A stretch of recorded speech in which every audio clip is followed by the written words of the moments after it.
cool story, bro. I'm going to show you how you can get your AirPods Pro or your AirPods sounding awesome than they actually are. Now, this is an amazing application, especially if you're a big music lover like me. You like listening to music every day and you like a bit of bass or even more loudness. This is how you're going to do it. So as you can see right now, this is my subscription. So I've actually got the Apple Music subscription and of course the bass booster, volume booster. This is the one that you will need.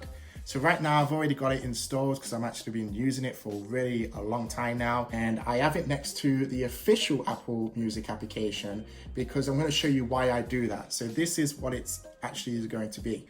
So basically when you open this application, you're going to need to have a subscription. So roughly it's about $6.99 a week or $12.99. So roughly if you can do it a weekly or a monthly one, then they are the best options. Now that's the only disadvantage about this. Apparently I've been looking in the comments, this application used to be free, so I don't know why they're actually charging people. Hopefully in the future they might just have it for free because it should be free, you know, because you can't actually use your Apple Music. And you're probably thinking, why? I'm going to show you what it does. You can still listen to the music, but I'm going to show you that you won't be able to do the sound effects or the enhancement of your music. So first of all, like it says, when this application starts, make sure the subscription and stuff like that, and then you want to press yes to access all your music. What this will do will give you all the access on this application to your iTunes Music and Apple Music. And a good thing about this application is you can actually make your own playlist, but make sure you actually import this to the official Apple Music application, because as soon as you delete this application, all your playlists will actually disappear and you have to redo them again. So if you've got some amazing music in there, and you know, sometimes playlists can go up to like 50 or even 2,000 songs and you delete it, you're gonna be thinking, oh my God, I've lost all my favorite music. Port it to your official Apple Music application. Now I'm gonna show you is a song, any song. So these are my iTunes. Some of them are Apple Music and we're gonna show you why the Apple Music ones doesn't work. But here we go anyway. So I'm actually gonna choose a song in my playlist. So I'm actually connected to my AirPods. I'm going to show you what you can do. So basically you pick a song, beautiful interface. It just reminds me of the official Apple one that you get with an iPad and iPhone and the Apple Watch. And what you do is press boost. And as you can see, these are options that will make your music louder and kind of a more bassier if you want that. I always use this headphone adaptation and you click on it like so. And then it will say the brand. So you've got the Apple, Beats, Boss, and such more. But for me, in today's video, it's going to be the Apple ones.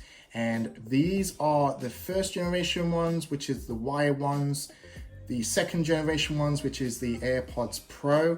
And these are the ones I've got in my ear right now, which is the AirPods. And what this does, it gives you a better sound. Like, I reckon that the official Apple Music application is a bit quiet for music, but when you put this on, you will notice a massive difference. Now, sometimes when you put the bass booster on, you won't get the headphone adapt. That will just basically switch off automatically. So if you want a bit of bass, sometimes when I go out for a run or a jog or go to my local store, I like a bit of bass to my music. I don't know what it is. It's just awesome to have a bit of bass, especially on club hits and dance hits. You know, some songs have got really nice bass and you just want to hear that. That is the way to go.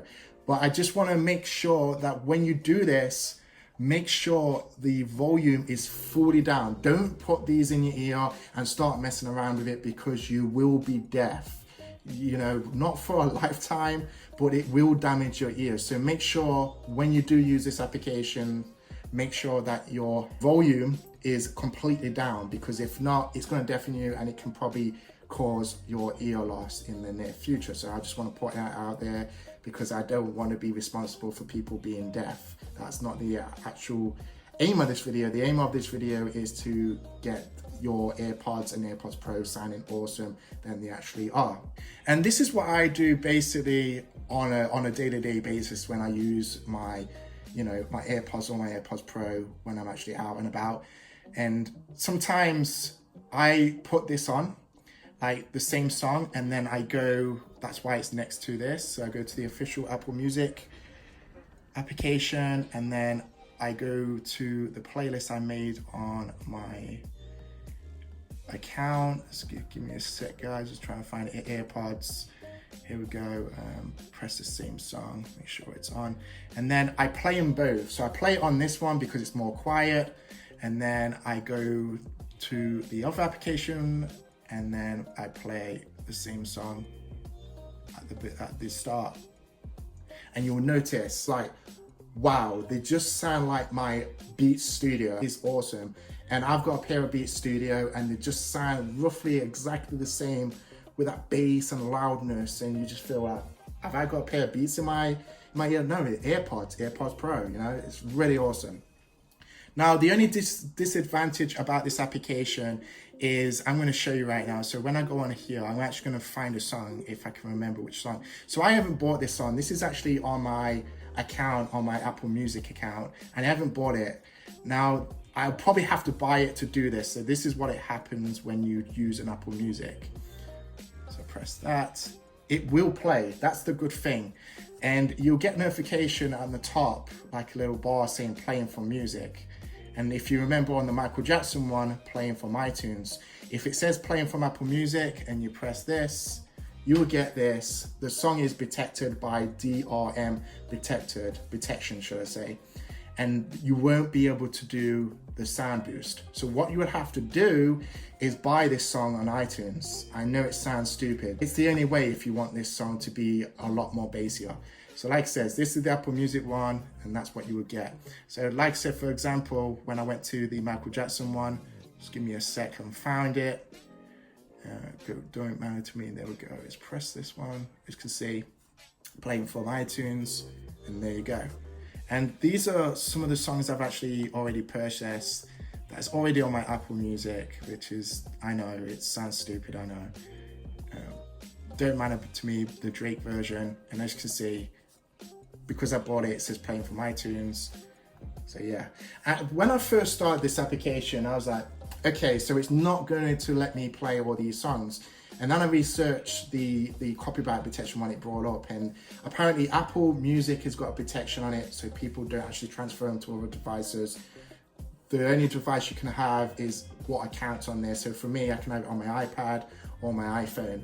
But if you want to transfer the music or you want to do this volume booster, you won't be able to do it with this application, with Apple Music. If you buy it from iTunes, you're good to go. Like it says, look, bought it from iTunes, boom, you're ready to go. This application has got to be out for a lifetime. If it ever goes, I think I'll probably cry in the corner, because this is the only kind of thing that's actually making me keep my headphones, my AirPods and my AirPods Pro, because I feel like they're more quiet than anything. But when you use this application, you will notice a massive improvement. So thanks for watching, guys. Any questions about this application, any questions of how to use it, it's like I said, it's pretty simple. It's really easy to use. You know, you don't need to be a scientist or a technology music person. It's really, like I said, it's so simple. You know, it's awesome. That's what I love about it as well. It's more simple, and it's got this beautiful, like I said, it's got this beautiful interface, so you see all your stuff. And a good thing as well, if you do own an Apple Watch, you see what songs you can skip, next, pause, play. So that's pretty cool how it actually connects to your Apple Watch, which is awesome. Thanks for watching, guys. Hopefully you stay safe and well, and any questions about this, please let me know. Thanks for watching, guys.